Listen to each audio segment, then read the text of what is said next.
गाड़ी टेढ़ी मेढ़ी चलाते हैं, सही नहीं चलाते, रूल्स को तोड़ते हैं, तो उसे हम बोलते हैं drive rashly. So this time I was driving rashly but it's very risky.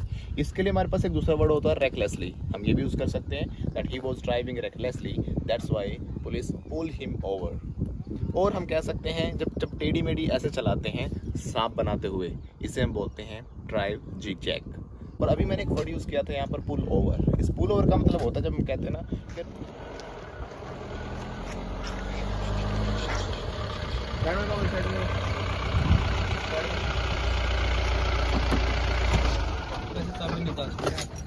हम सब कुछ कर सकते हैं। तो पुलिस ने गाड़ी साइड में लगवा ली, तो मैंने इसी गाड़ी को क्या किया, साइड में लगवा लिया। तो यहाँ पर हम वर्ड यूज करेंगे pull over. I have pulled him over. अगर मैंने कहा कि मैंने इसकी कार को साइड में लगाया तो हम कार भी यूज कर सकते हैं, आई पुल ओवर हिज कार। ऐसे ही पुलिस भी लगवा लेते हैं कई बार साइड में आपको, लेकिन इसको पुलिस नहीं बोला जाता, इट्स पुलिस नॉट पुलिस।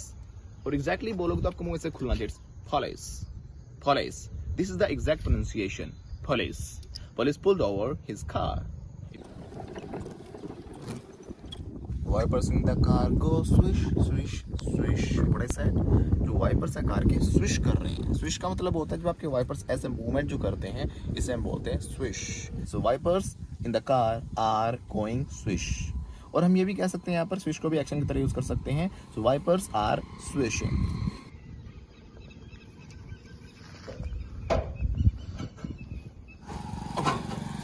ध्यान से सर। जब हम बोलते हैं ना ध्यान से इसे इंग्लिश में हम कहते हैं वॉच। वॉच नहीं, वॉच एक वर्ड है, इसके साथ हम कई सारे मीनिंग्स निकाल सकते हैं। वॉच मतलब क्या होता है वैसे तो घड़ी, और किसी चीज को देखना वो भी वॉच होता है। लेकिन कोई चीज मूविंग में है और आप उसको देखकर समझ रहे हो, तभी आपको वॉच यूज करना है। इसके अलावा अगर हम बोलते हैं वॉच आउट, तो वॉच आउट का मतलब हो जाता है सावधान, ध्यान से, देखकर। अगर मान लो कोई पेड़ पर चढ़ा तो बोलोगे भाई साहब, अरे भाई देखकर, हे ब्रो वॉच आउट। ऐसी जो वॉच होता है इसे हम किसी की देखभाल करने के लिए भी यूज करते हैं। अगर मान लो बच्चा सो रहा है, ध्यान रखना उसका, कीप वॉचिंग। अब यहाँ पे वॉच का मतलब ये नहीं कि बच्चे को बस देखते रहना कुछ भी हो जाए। वॉच मतलब अगर रोए या कुछ और हो जाए तो प्लीज उसका ध्यान रखना। तो please watch the baby and you like the video, you know very well what you have to do it right now. Train की बात करेंगे कि ट्रेन आ रही है प्लेटफॉर्म पे, तो ट्रेन का आना कम नहीं होता और ट्रेन का जाना गो नहीं होता। ट्रेन के आने के लिए हम बोलते हैं train is arriving. Arrive use करना होता है। आपने प्लेटफॉर्म पे भी देखो ना, अराइवल टाइम होता है। और ट्रेन का जाना वो नहीं कहेंगे हम, ट्रेन चली गई। ट्रेन हैज डिपार्टेड, ना कि ट्रेन हैज गॉन। पुल के लिए हमारे पास दो इंग्लिश होती हैं, एक तो होती है ब्रिज और दूसरा होता है फ्लाईओवर। डिफरेंस ये होता है जब पानी के ऊपर से जो बनाया जाता है दैट इज कॉल्ड ब्रिज, और अगर हम बात कर रहे हैं सड़क के ऊपर से जाने वाला तो उसे हम बोलते हैं फ्लाईओवर। उसके अलावा आपने कई बार देखा होगा कुछ रोड्स होते हैं जो कि उठाकर बनाए जाते हैं, दोनों पैरेलल चल रहे होते हैं। कुछ लोग उसे भी गलती से फ्लाईओवर कह देते हैं, लेकिन वो फ्लाईओवर नहीं होता, that is called elevated road. This is bridge, उसको हम बोलेंगे फ्लाईओवर। और जो ऊपर चल रहे हैं रोड तो उसे हम बोलेंगे एलिवेटेड रोड। पानी बह रहा है और हवा भी बह रही है। यहाँ पर बहने के लिए हमारे पास दो वर्ड्स होते हैं, एक होता है फ्लो, एक होता है ब्लो। जब पानी बह रहा हो तो हमें यूज करना है फ्लो। हवा की बात कहेंगे तो हमें बोलना है ब्लो, और अगर हम पानी की बात कर रहे हैं तो हमें बोलना है flow. The weather is pinkish and जब हम कहते हैं सुहाना मौसम है तो बोलते हैं pinkish weather। और हम कहेंगे ना भाई हल्की हल्की से फुहार आ रही है बारिश की, तो उसे हम बोलते हैं it's drizzling। अगर बड़ी तेज बारिश है तो हम बोलते हैं it's raining cats and dogs।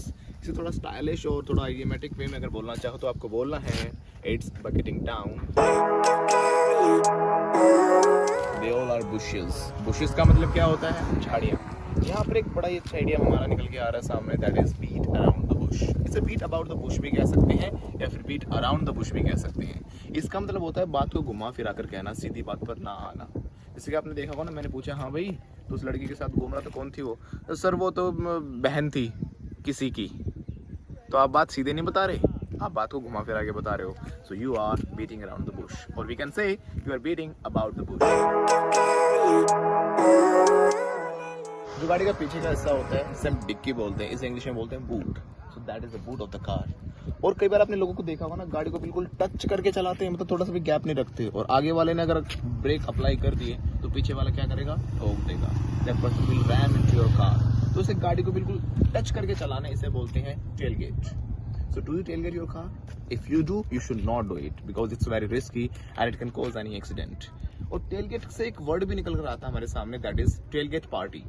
Tailgate party क्या होती है? गाना सुना होगा ना, लगा के तीन पैग बलिए पहले भंगड़े गड्डी दी डिग्गी खोल के। तो गड्डी की डिग्गी खोल के जो भंगड़े करते हैं उसमें दारू वारू लगा के लोग पार्टी करते हैं, that is called tailgate party.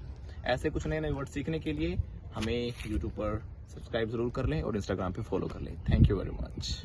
I don't ever slow up, no I don't take shit, I got no love. We are going up and up. Yeah. So this is the way. Adventure करने जा रहे हैं हम। आप देख सकते हैं इधर सामने पुल, इसको देखने के लिए जा रहे हैं हम लोग। इसके पास में है नदी, इसके नीचे तो बड़ा भयानक सा रोल रहेगा। और यहाँ शेर के पंजों के निशान भी है, शेर के पंजों के निशान भी यहाँ दिखाई दे रहे हैं। ये रे भाई साहब कुछ ज्यादा नहीं हो गया ये? मतलब कुछ भी। यहाँ की वेजिटेशन भी बदलने लग गई है। कुछ पीछे भाग रहा है हमारे, हम भाग रहे हैं इसलिए।